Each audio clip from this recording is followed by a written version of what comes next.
Welcome back, students. We are discussing topic of fluid dynamics, and in the previous class we have derived the equation of Bernoulli's, and also we have seen how Euler's momentum equation is derived. Bernoulli's equation is basically the energy equation. In today's lecture, we are going to see the application of that Bernoulli's equation. So our today's topic is flow measuring devices. From any cross section, the flow taking place, we need to measure that. So we use different devices to measure flow taking place through any cross section. For suppose this is a pipe and flow is taking place through this pipe.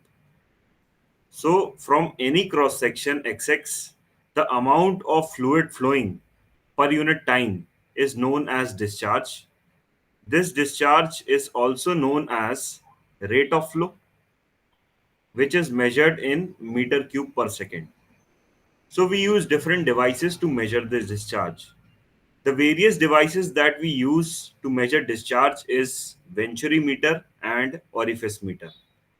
Another kind of flow measuring device is pitot tube, through which we measure the velocity of flow. किसी भी particular point पे while fluid flow, अगर आपको velocity measure करना है तो you use pitot tube, and by multiplying velocity with the cross sectional area आपको discharge मिल जाता है. As you know that Q is equals to V into A, where V is the velocity and area and A is the cross sectional area of the flowing fluid.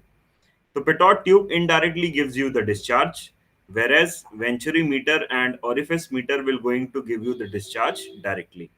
Our today's topic is precisely all about venturi meter, its constructional details, its operation, and how discharge formula is obtained for a venturimeter. We're going to discuss everything about venturimeter in today's lecture. So starting with venturimeter, venturimeter कुछ इस तरीके का instrument दिखता है. ये जो आपको दिख रहा है पिक में, I have included the pick.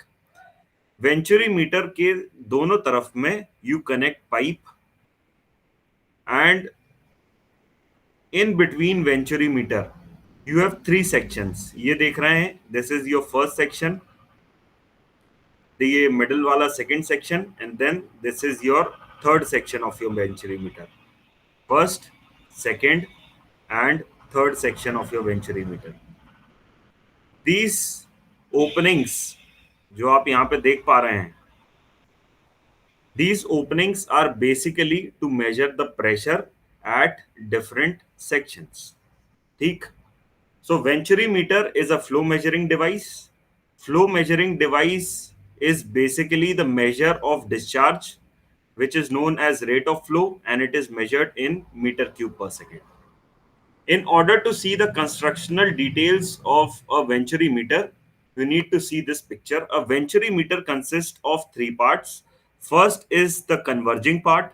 Second is the throat part. This second part is the throat part. And last one is the diverging part. This converging part is introduced into a venturimeter in order to reduce loss of energy. When we're going to discuss about flow through pipes, we will discuss various losses occurring while a fluid flow through a pipe. There are different types of losses by means of which head loss will going to occur in the total energy of a flowing fluid.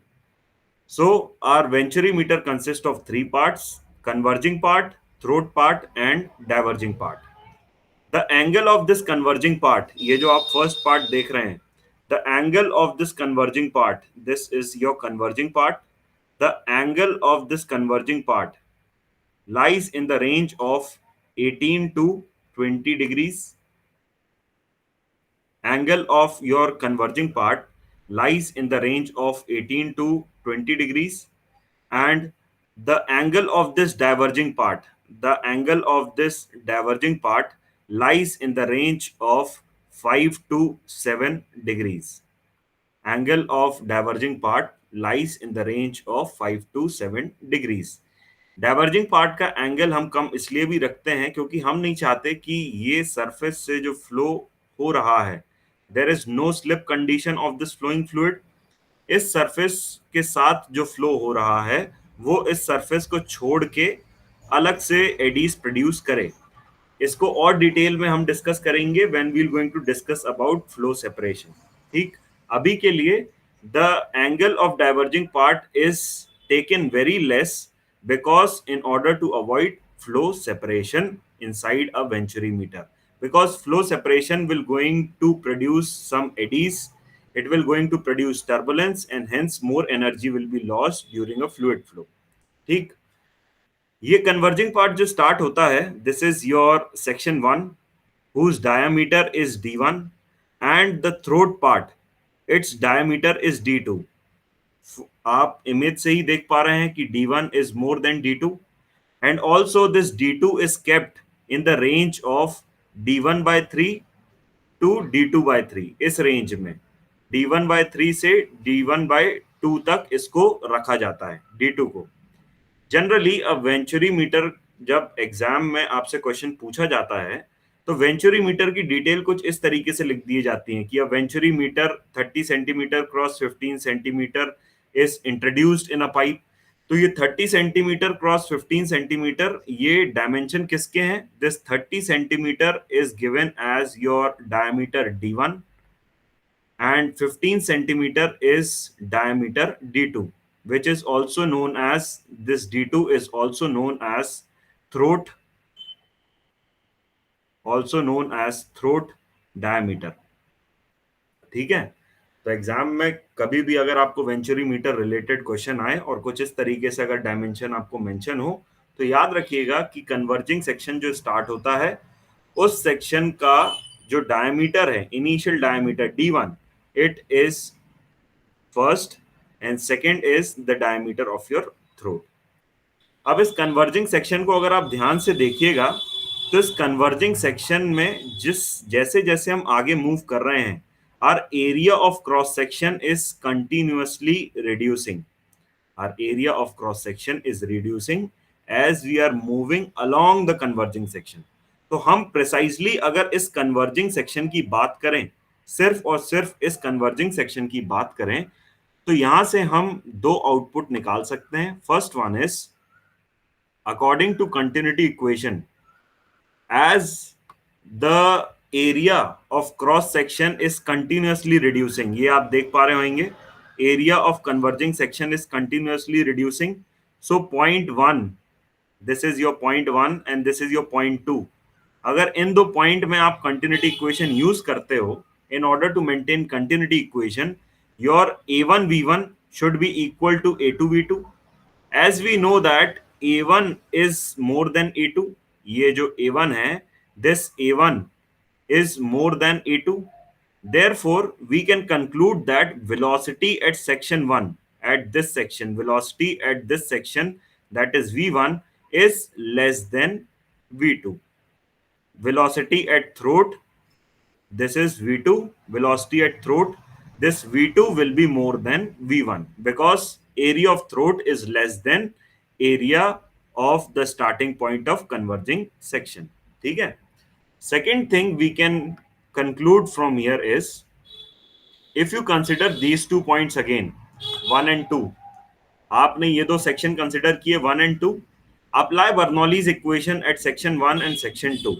so by Bernoulli's equation you can say that p1 by rho g plus v1 square upon 2g plus z, z is basically this height, datum से जो भी height है, this is z। अभी हमने venturi meter को horizontal रखा हुआ है, on keeping the venturi meter horizontal, this z is same for both the section, so this z and z will going to cancel out। from here you can say if v1 is less than v2 तो इस total sum को equal होना है। in order to equate these two terms, your p1 should be more than p2। यहां आप देख पा रहे हैं कि फर्स्ट वाली टर्म में your kinetic head is less than the second term, so in order to balance that your pressure head should be more than your second term। Since V1 is less than V2, therefore we can say that P1 is more than P2. From here, we can conclude one more point that in a converging section, ये जो converging section आपके सामने है, in a converging section, on moving from point 1 to point 2, your pressure will going to decrease. Your pressure will going to decrease. ये मैं सिर्फ converging section की बात कर रहा हूं 1 से 2 तक के मूवमेंट में. जैसे जैसे आप आगे बढ़ते जाएंगे आपकी वेलोसिटी इंक्रीज करती जाएगी but your pressure will going to reduce. यहाँ नीचे एक डायग्राम और है जहां यूट्यूब मैनोमीटर जुड़ा हुआ है, यहां से आपको और क्लियर हो जाएगा. This is your section 1 and this is your section 2. On moving from section 1 to section 2, मैं सिर्फ ये कन्वर्जिंग सेक्शन की बात कर रहा हूं. Only in this converging section. This is your converging section. In this converging section, on moving from point 1 to point 2, your velocity will going to increase, but your pressure will going to decrease. यहाँ जैसे कि आप देख पा रहे हैं हमने 2 point पे यूट्यूब मैनोमीटर लगा के रखा हुआ है. और डिफरेंशियल यूट्यूब मैनोमीटर में आप जानते हैं कि जिस भी लेग में आपका ये जो मैनोमेट्रिक फ्लूइड है ज्यादा नीचे रहता है उस लेग का प्रेशर भी ज्यादा रहता है. Means if this left leg is connected to section 1 and the height of the manometric fluid is less compared to the other leg, therefore the pressure in this leg, or I should say pressure at point 1, is more than pressure at section 2. ठीक. तो यहां से हमने 2 conclusion निकाले कि converging section में अगर हम फ्लो के थ्रू आगे बढ़ते हैं सो there is a continuous decrease in our area due to which velocity will going to increase and also pressure will going to reduce. ठीक. आगे बढ़ते हैं.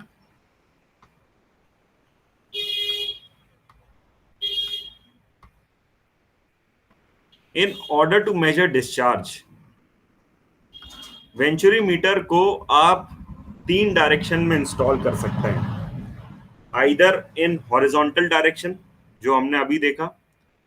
हॉरिजॉन्टल डायरेक्शन कैसा होगा, आपने कुछ इस तरीके का वेंचुरी मीटर इंस्टॉल करके रखा हुआ है.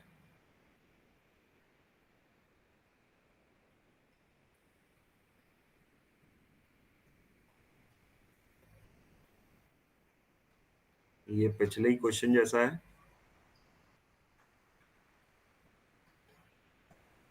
This is your horizontal arrangement.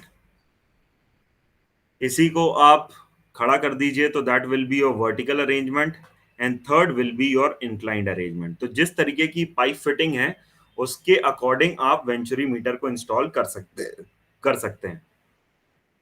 In order to calculate the discharge flowing through pipe, we will going to consider the most general case of installation, that is inclined installation. Now we will going to calculate the discharge through venturi meter. तो देखते जाइएगा.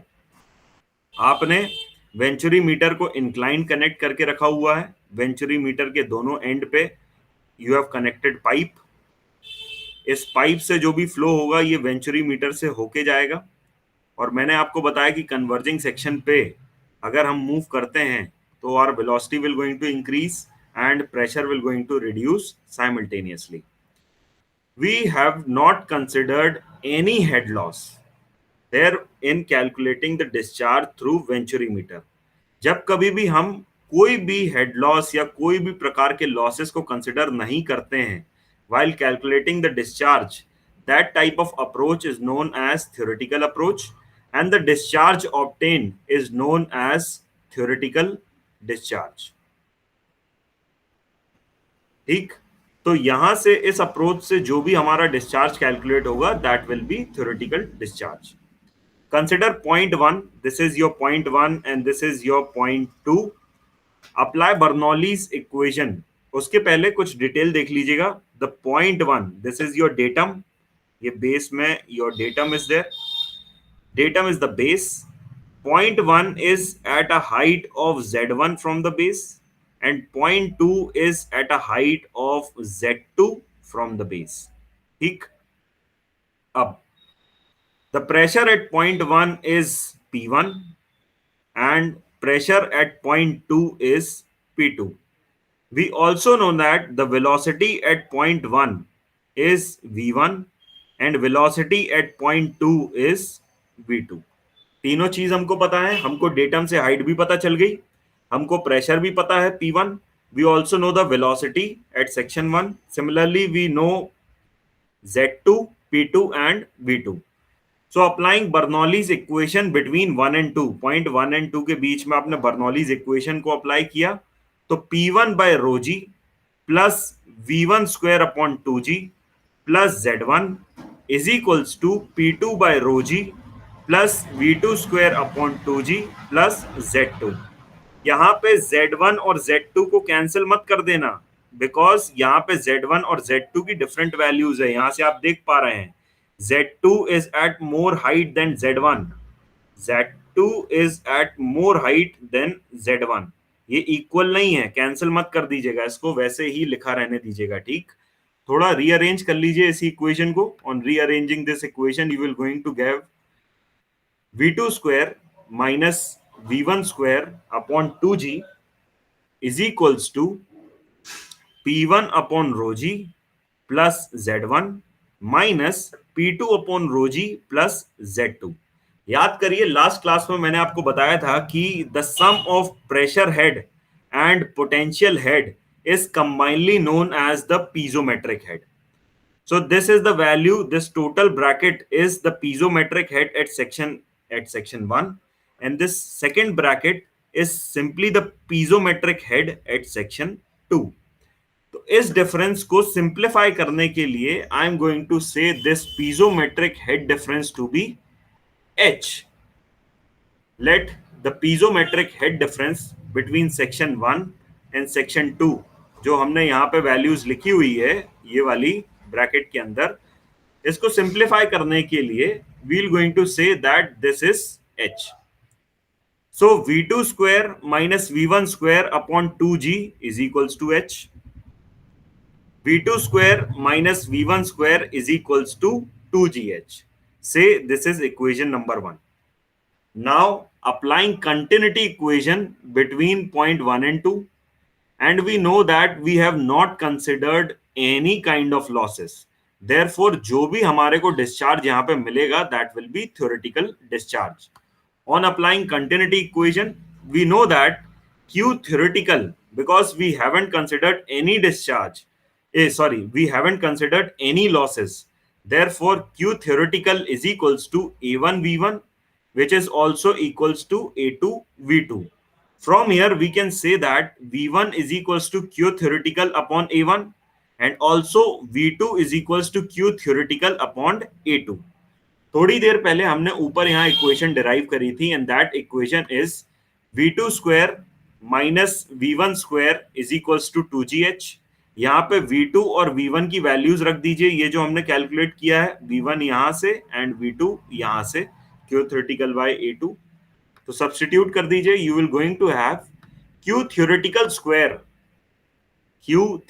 Square bracket में 1 upon A2 square minus 1 upon A1 square is equals to 2gh. Remember this H is the piezometric head difference between section 1 and 2. वो काफी बड़ी term थी, उसको short में लिखने के लिए we have written simply it as H. ठीक. Now this Q square theoretical is equals to A1 square minus A2 square upon A1 square A2 square is equals to 2gh. इसको simplify कर लीजिए, you will going to have Q theoretical as A1 A2 upon root over A1 square minus A2 square into root over 2gh. तो this is the basic formula to calculate theoretical value Q theoretical. But here there is one more parameter H जिसको हमको calculate करना है. वो कैसे calculate होगा थोड़ी देर में आप देखेंगे. Now this is the theoretical discharge passing through venturimeter, but we need to calculate the actual discharge. For calculating the actual discharge, we need to multiply this theoretical discharge by one factor, which is known as CD, and CD is known as coefficient of discharge. ये theoretical value को losses consider करने के बाद में कम कर देता है, जिससे कि हमारे को एक्चुअल डिस्चार्ज की वैल्यू मिल जाती है. तो अभी के लिए after considering all the losses we have derived one coefficient which is known as CD, which is the coefficient of discharge, whose value lies in the range of 0.95 to 0.99. इसको आप थ्योरेटिकल डिस्चार्ज से multiply कर दीजिए तो आपको actual discharge की value मिल जाएगी. So in order to calculate actual discharge, Q actual is equals to CD into Q theoretical. Q theoretical की वैल्यू ऊपर से रख दीजिए, ये A1 A2 by root over A1 square minus A2 square into 2 root over 2GH.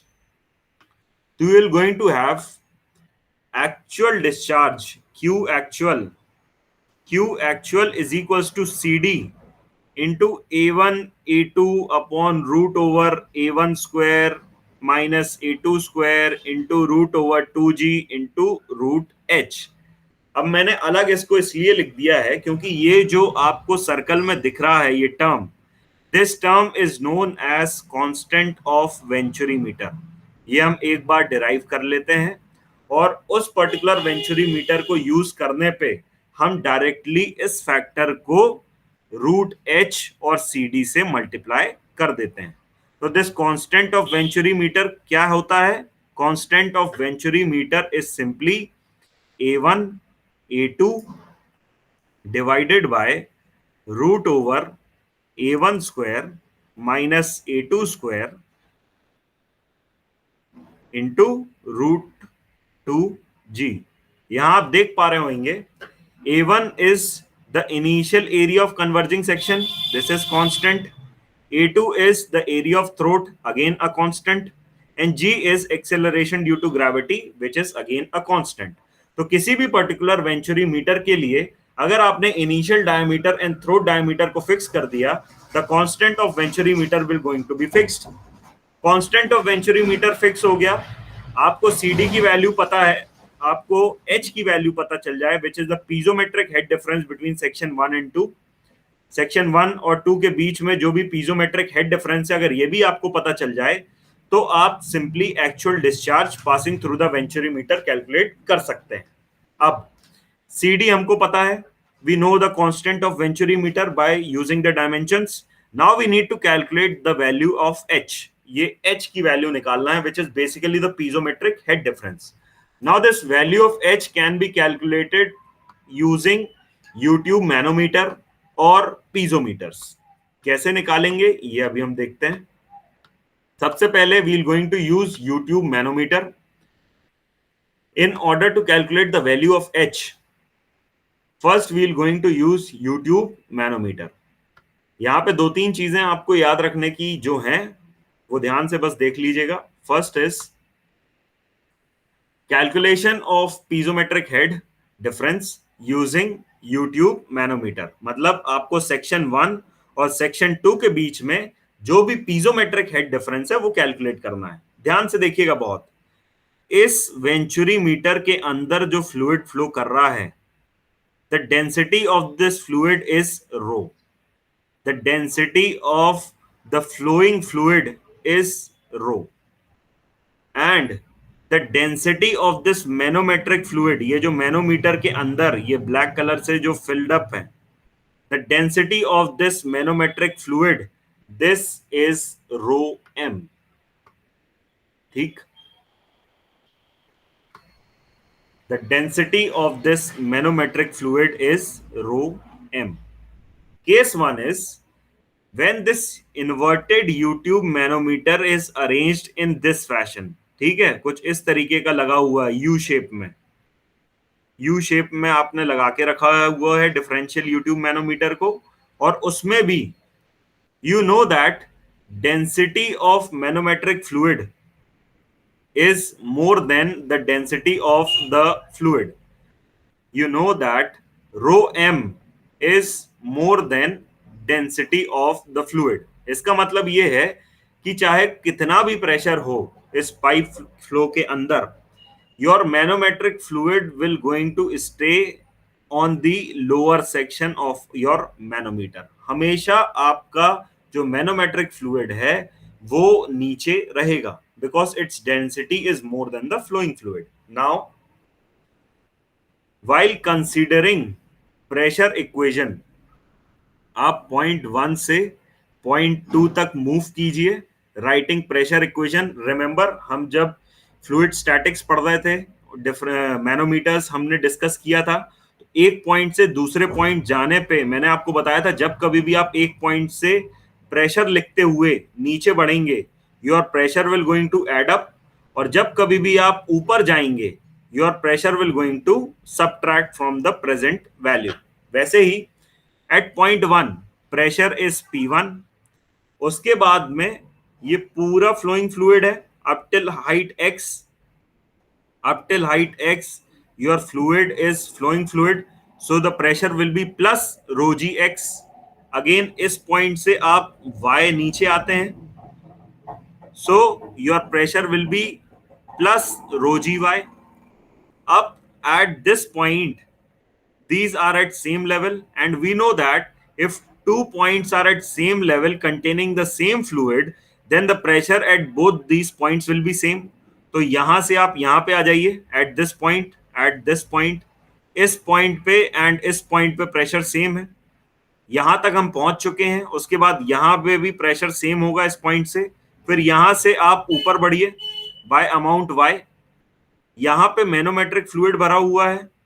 On moving upward, your pressure will going to subtract तो minus rho m g into y। फिर यहां से आप वापस और ऊपर बढ़िए तो माइनस रो जी एक्स, आप यहां तक आ गए। इसके बाद में यहां का और पॉइंट 2 के बीच का difference is this Z2 minus Z1।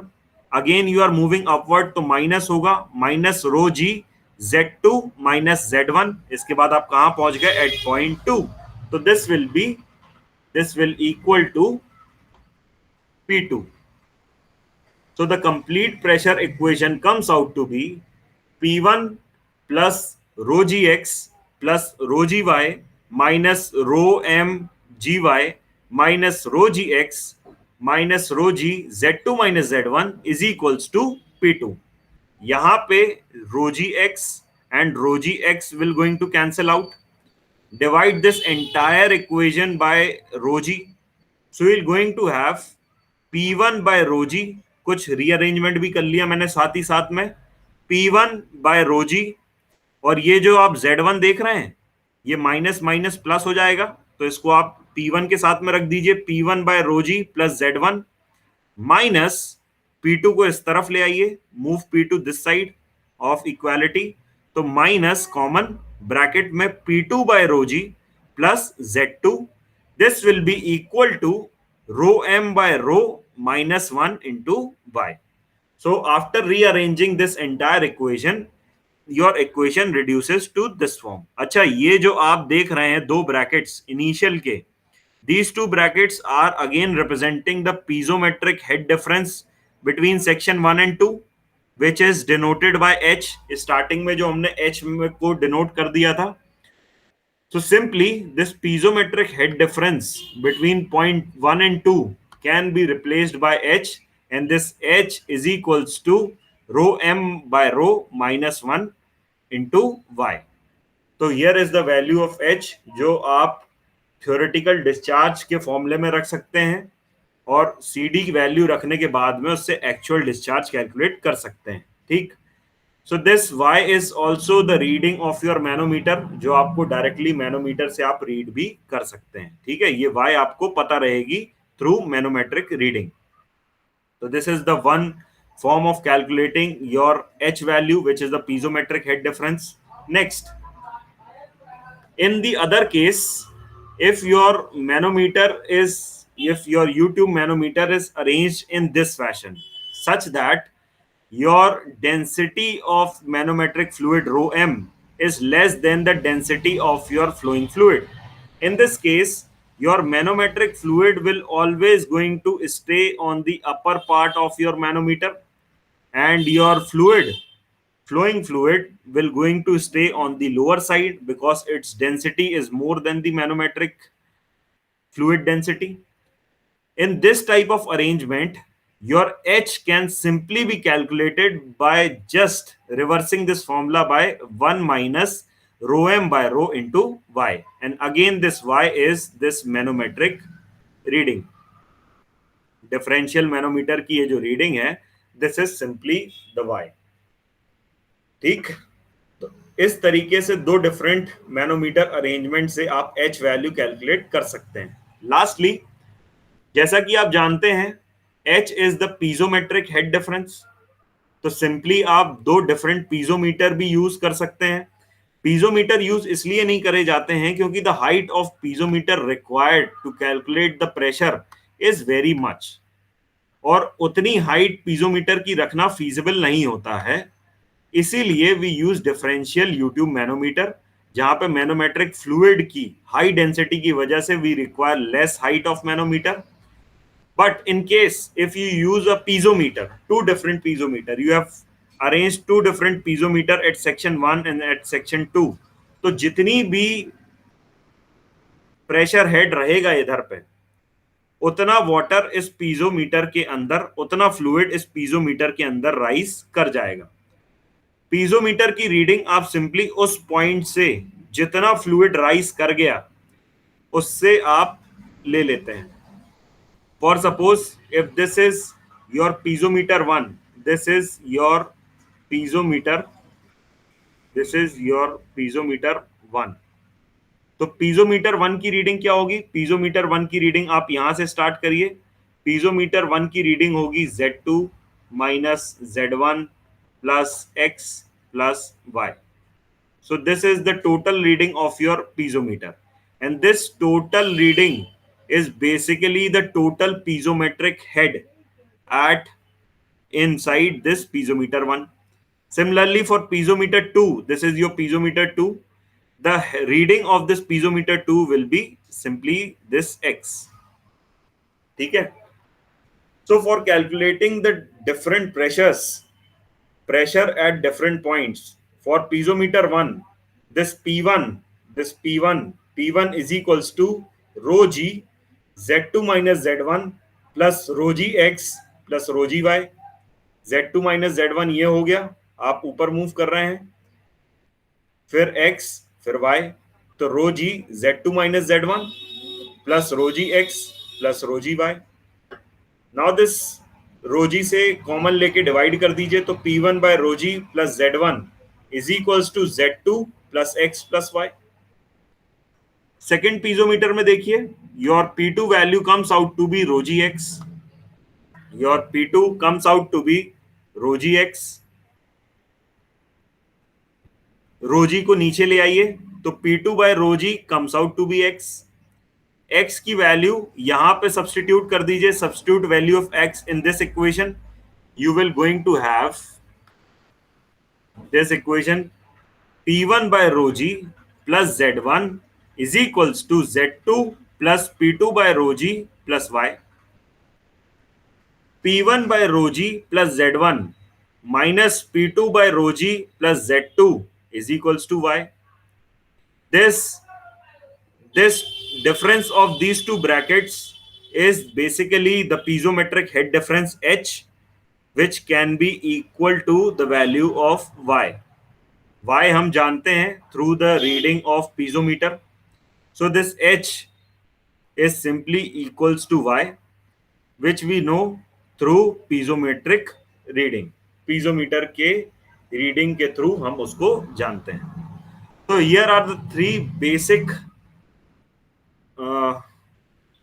I should say, तीन बेसिक तरीके हैं जिससे आप H कैलकुलेट कर सकते हैं. And we know that this H is the piezometric head difference. Either by using YouTube manometer, उसमें भी हमने दो केस कंसिडर किए थे, when density of manometric fluid rho m is more than rho. Second case is rho m is less than rho, and third by using your piezometer. तो तीन तरीके से आप H की वैल्यू कैलकुलेट कर सकते हैं.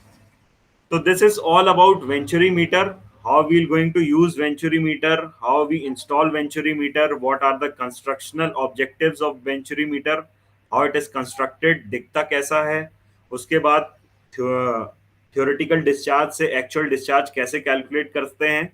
We have seen everything about Venturimeter. So hopefully this topic is clear with you people. If you have anything to ask, if you have any doubt, please post it in the comment box. So that will be all. Thank you for listening patiently. Thank you so much.